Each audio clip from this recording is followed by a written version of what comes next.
Welcome everyone to the Sound Leadership Circle. I'm your host today, Sandi Hokansson. I'm the founder of Sound Leadership, and we have a special guest today with us, Kathleen Taylor. I should say the amazing Kathleen Taylor. And allow me to introduce you to Kathleen in a little more detail. We're going to spend some time today discussing why it's important to have influence as a leader and how you can create improving and increasing your influence as a leader.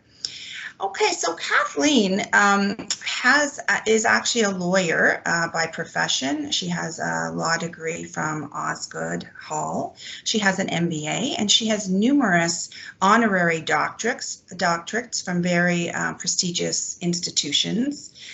She had a 24 illustrious career as with the iconic brand, the Four Seasons Group, culminating as president and CEO.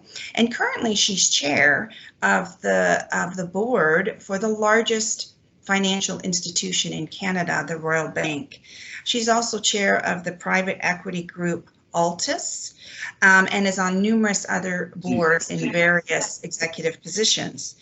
She's known for also paying it forward. She's a great mentor. She mentors quite a few rising stars, and she is funny, she is wise, and she is a fabulous storyteller, and I know she's going to have some great stories for us today. She is the real deal, and it is my true privilege to have her with us on the circle today. Welcome, Kathleen.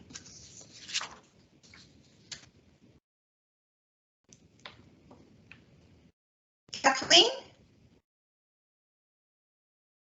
Katie?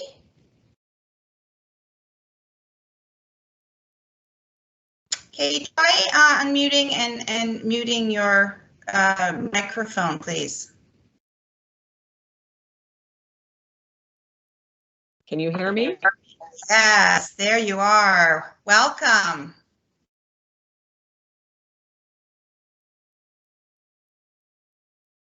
Are you there still? That's work for me to do there. But let me just say thank you so much for that incredibly warm welcome to the Sound Leadership Circle, and say what a pleasure it is for me to have a chance to connect with so many of you today on this important topic. Great, great. We're really excited to get started, and I thought we could start with you sharing with us. Tell us when you realized you first had influence in your career, and at what point in your career did this happen? Well, for me, the realization of the importance of what I'll call small I influence, because I'll distinguish the early parts of my career from my later career as we go through today's session, but you know, this notion that you are actually in control and should be the primary person in control of your own career was something that I came to at a relatively young age.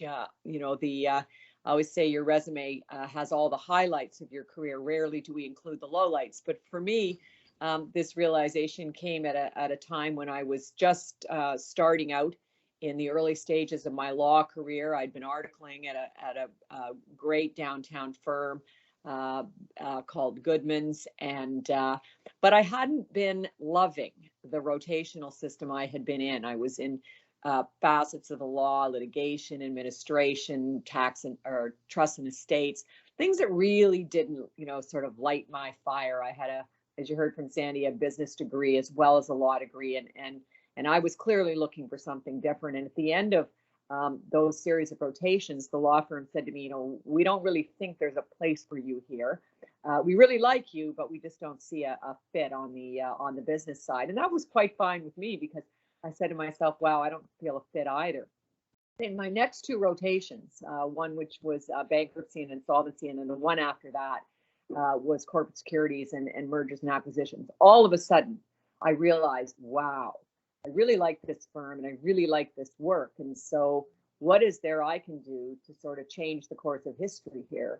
And I just sort of buckled down, did great work, developed relationships with different people in those groups. And not very long after I decided to stay and finish out those rotations, one of the senior partners said to the managing partner, tell me again why nobody hired this woman. We think she's great and we'll take her.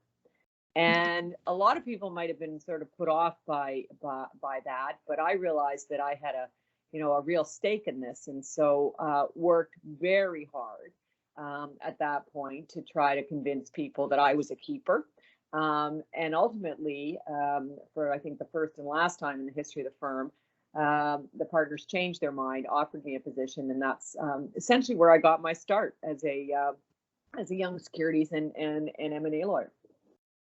Okay, and so you felt then that you first kind of felt you had influence when it resonated with you and you appreciated the company and thought there was a good fit. And so is that right?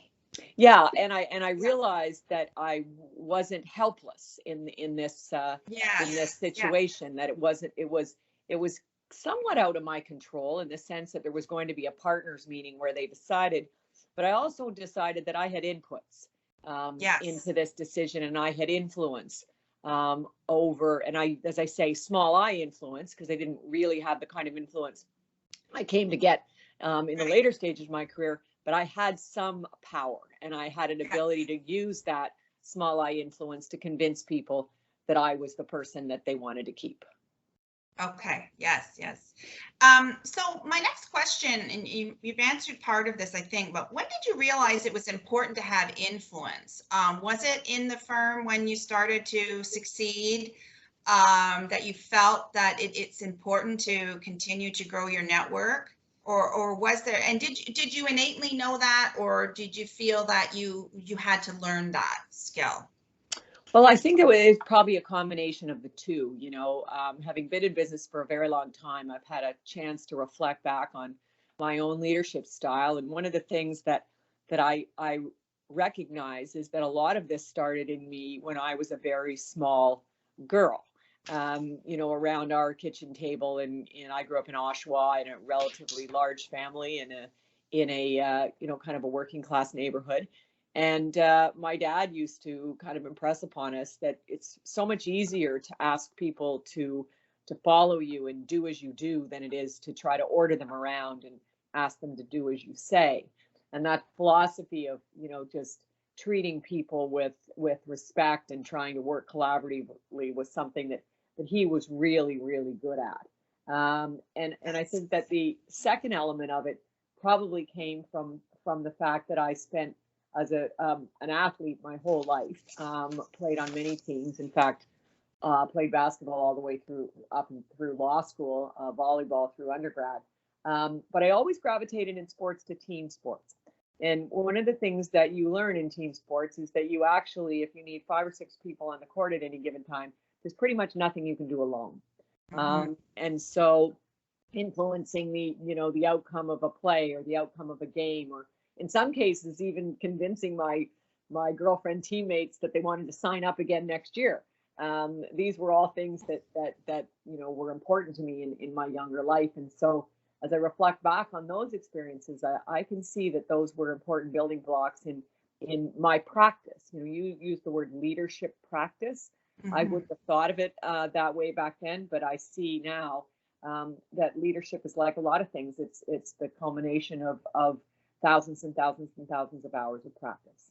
Yes, very good, very good. And I love the your sharing of your dad there and teaching you some of those basic things that have helped you succeed in your life. That's great. It's interesting to think about influence and when you dig deeper into this topic, do you ever, or do you now, or have you ever strategically thought about how to influence certain people? And if you mind sharing if you have. Yeah, I would say, again, a big distinction here between early career and later career. In the early part of the career, I was probably using influence, quite self-interestedly, in the sense of the story I told about trying to retain a job at the law firm. There were all kinds of other instances, of course, where I was trying to persuade people to let me do certain assignments or let me take on additional roles, particularly after my career at Four Seasons began. That was back in actually 30 years ago to the month, in June of 1989. And so there were, again, lots of examples there where I was clearly using influence and persuasion to advance my own career objectives. But later, as I became a more senior leader, and I had more global responsibility and cross-functional responsibility, and those two things at Four Seasons probably coincided in time and space. But as that started to happen, I started to realize the importance of influence as a leadership tool in not only achieving objectives for my own career, but also now achieving objectives for the company. And so if you think about something as simple as trying to get the business leaders at Four Seasons and the operational leaders. So what do I mean by that for the audience? Hotel companies generally have a whole business division that's development, construction and design, administrative, corporate HR, field HR, the things that go into supporting the build out of the chain of hotels. On the other side is the people who are responsible for operating the hotels that are open. And these are two pretty different kinds of people. They generally come from different backgrounds. They usually have different educational histories. Their mindsets are quite different. The business guys, it takes 5 to 10 years to build a new Four Seasons. So that's a long-term mindset. The folks operating the hotels oftentimes faced with things that need to be fixed within the hour, within the 2 hours. So all of those differences, and figuring out how to bring those groups together and try to influence the way they interacted with one another for better outcomes for the business was very, very important in the early days of my leadership of different groups. In a highly diversified, dispersed global organization, very easy for people to exercise what I call the pocket veto, which is, a decision's made, but then they just put their hands in their pockets and go back to where they live and work, and nothing changes. And so the notion of telling people to do something just doesn't work. They actually have to leave with the idea that this is something they want to do. And influence and persuasion was a huge part of trying to, align people around the same goals and objectives. Mm-hmm. I'm interested to know as well how you approach influence, and if you approach it differently from being a lawyer to a business leader to now chair of a board. Are there different dynamics in those situations that would require you to adjust your influence, the way you approach using influence as a tool? Yes, very, very, very different calibrations of the use of influence in those various roles. And let me also say that influence is something that should be viewed as situational as well. But dealing first with the specifics of your question, as a lawyer, you're in service to your client, and oftentimes your influence is used there, and your persuasive skills there, to try to get them to see a point of view that is more advantageous to them perhaps than the one that they had their mind set on. And that can be the law says X or Y and they need to adjust. It can be business advice that perhaps approaching it a certain way will achieve a greater likelihood of success. But the dynamic there is the client's the boss and the lawyer is essentially in service to that. In business leadership, it a bit flips. So as a business leader, you might be working across a peer group. You might be working with your direct reports and subordinates. You might be doing this in all different manners of speaking. And so this is where the calibration is so important.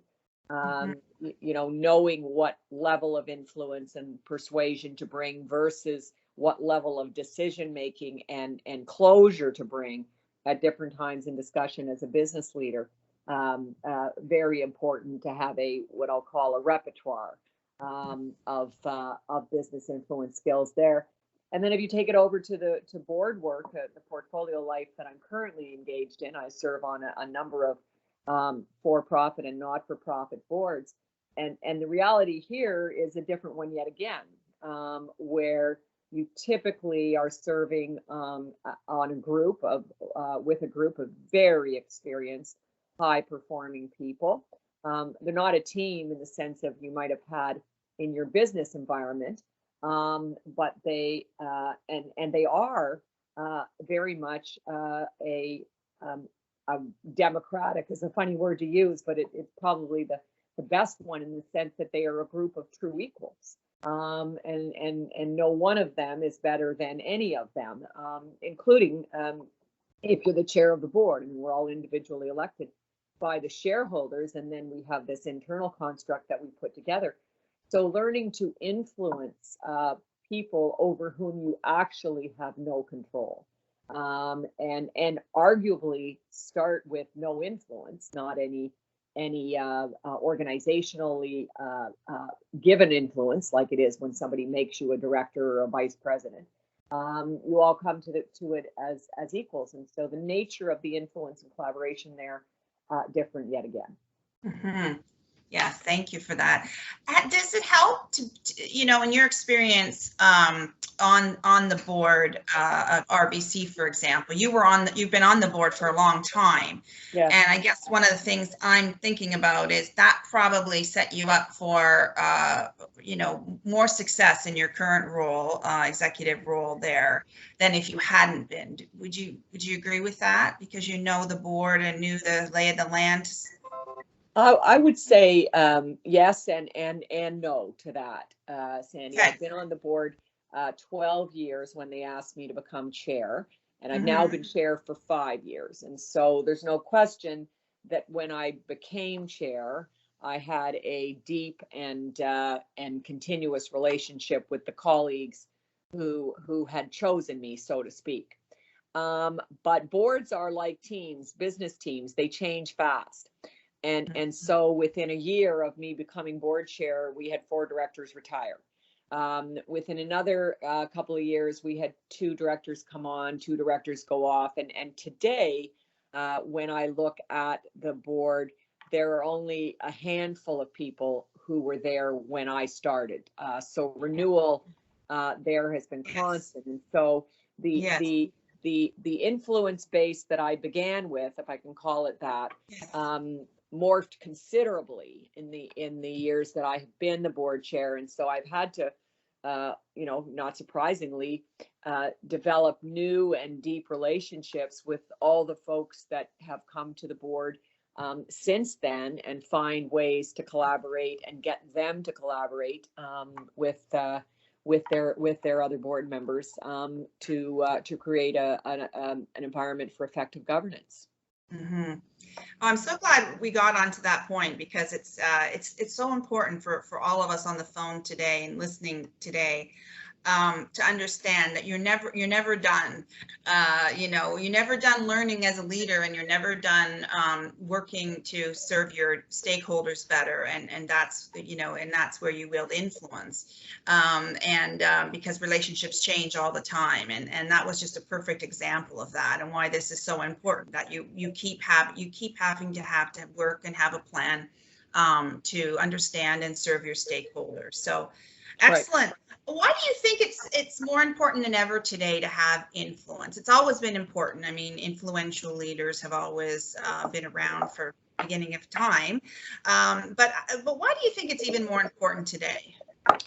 Well, I would say there are many forces coming to bear, and a confluence of these forces in modern business that I point to.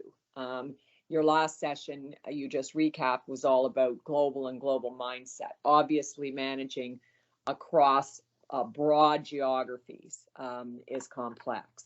Diversity. We have a much more diverse workforce. We want that to be an inclusive workplace. And so learning to harness that. I would say a lot of businesses today are run in matrix form. Mine at Four Seasons was. I had lots of people reporting to me who were actually in service to other people who reported to me and vice versa. And so matrix organizations are more complicated. I think the importance of culture in successful businesses today has been highlighted, as one of the key drivers of success and galvanizing, people around a set of values, a long-term purpose, a brand promise. And so these are the soft elements of what makes a high-performing organization really succeed. And ultimately, to bring all of that together, I would say requires a leadership style that is based on influence. I go back to the followership model that has been so important in my career, and always managing, never managing on the power of position, always by the power of example, setting the example for culture, values, teamwork, inclusion, collaboration across the matrices.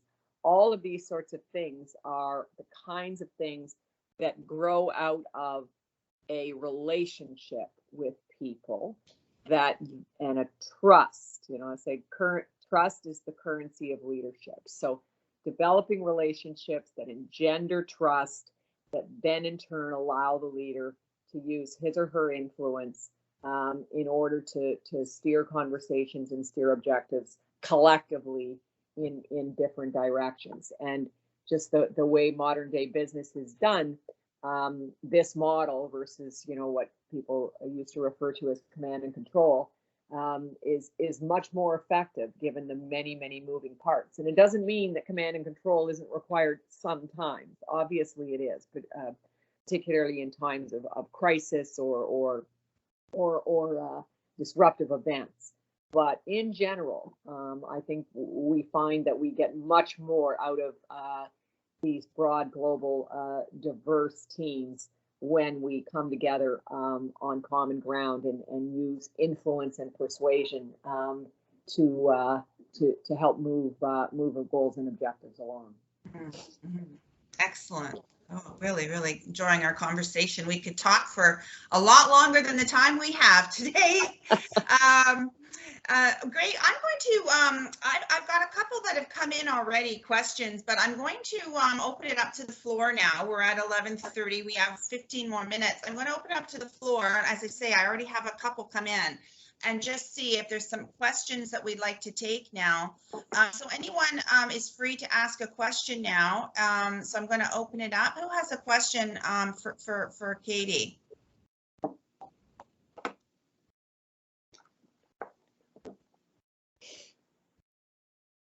You just have to unmute your line there. I thought I saw a hand up there. Okay, I'm going to ask you, Katie, to keep it going. I'm going to ask you one that's already come in, okay, on the chat here. Sure. So I know you've talked around this and you've given us some really good ideas of how to grow your influence already. But if you could just make them a little bit more, if you had to recommend, okay, to all of us on the phone today, what are the things that you can do to help create and grow your influence? What would they be? You shared some of them, the followership model, and the power of example. Are there some other key points that you'd just like to ensure that all of our leaders here are left with today? Yeah, I think the one that I pass on, I do a lot of mentoring, Sandi, as you know, and it's advice that I give to almost everyone that I mentor and coach, is the importance of relationship building. And the reason that it sounds so trite when you just say it like that, but the reason I call it out is that real relationship building, the kind that builds the trust and therefore enables the influence that we've just been discussing, this kind of relationship building is extremely time consuming. And one of the things that I find is in this busy, multitasking, high pressured, information flowing constantly world that we live in, that, are scientifically proven, our attention spans are being shortened. And one of the outgrowths of that is that we're not necessarily spending the same kind of quality time on relationship building as we used to. And here I mean relationship building with, obviously, with your boss is very important, but relationship building with your peers is arguably more important in the context of effective influencing leadership. We spend lots of time with our direct reports, but really making sure that that's relationship building, that's trust building, that it's real quality time where we're getting to know each other and getting to understand each other. Active listening through these times we spend together, really, really important. And using that active listening to develop your sense of empathy and your ability to think like the other. So much of the importance of relationship building is to come to understand the way the other thinks. And therefore, when you come to try to use influence, you've got some insight into how and why that way you're going about it is likely to prevail. Those are so many great takeaways there. And one of the things you talked about was just, investing in the relationship and creating that trust, and it takes a long time. One of the things that we talk a lot about in my practice with leaders is to recognize the different types of networks that you have, the different types of groups of stakeholders that you have, and you may be approaching each of those differently, and you might need a different type of tactic for that to grow that relationship. It's not one for all. And you mentioned that earlier when you talked about the difference between acting as a lawyer and a business leader and on the board, but it's also about the different stakeholders within each of those as well. So trust is the key thing to build influence. So that's really, really, really on the mark. Okay, another question that came in was, what's the most important decision as a leader that you were able to influence, and how did you go about it? Well, I think the most important, I guess you look at this from two perspectives. The most important things I was able to influence as a leader, and I would say it wasn't just one of them, but it was a progression of them, was the inflection points that allowed my career to progress at Four Seasons, and my ability to, sort of step into, I described the Goodman situation. You won't be surprised to hear that there were other moments in my career where, wow, it might not be going exactly as I might have hoped. And in one of those examples, in particular, there was a succession plan going on, unbeknownst to me, that resulted in one of my peers being promoted to another level, because it was thought that he would of course have a path to higher leadership in the organization down the road. And I remember specifically the day the CEO called me in to take a drive in his car to the airport, where he relayed the bad news to me around this, knowing, of course, that I would think it was bad news. And fortunately for me, the car ride was short. There was no time for me to get mad or have a little moment there. But I did go away and started to reflect on, all right, well, what are the reasons that I wasn't considered, and what can I do about it? And ultimately, I went to my boss and said I was very disappointed, not to even have been considered for a career track. And he said, well, this is all stuff that'll happen after I'm retired, so you really need to take it up with the CEO and then him in turn with the board. And so I waited a while and thought about it a lot and got my ducks in a row. And when the moment was right on a similarly short airplane ride, I made my pitch in the 20-minute time slot for why, my life should be and my career should be considered in a different light. And fortunately, ultimately, the CEO and the board agreed with me. And some months later, I was also promoted and considered on the succession track, and a couple of years later became co-president of the firm with the fellow who had been promoted ahead of me. He ultimately left to take a bigger job outside the company, but I was promoted with his with the fellow who succeeded him into the co-president's job, and that really was the turning point, if you can call it, in the trajectory of my career. And so, you know, thoughtfully taking control of that, trying to figure out where going and figuring out where the influence points were, then applying a calibrated level of influence to hopefully get that to go in the right direction was very important. And I would say there are, you know, lots of other examples, you know, whether it's the great financial crisis on the business side, and the steps the team had to take as we thought about surviving that. You know, any number of development deals I can point to where we had to sort of step back, regroup, and figure out how to re-influence.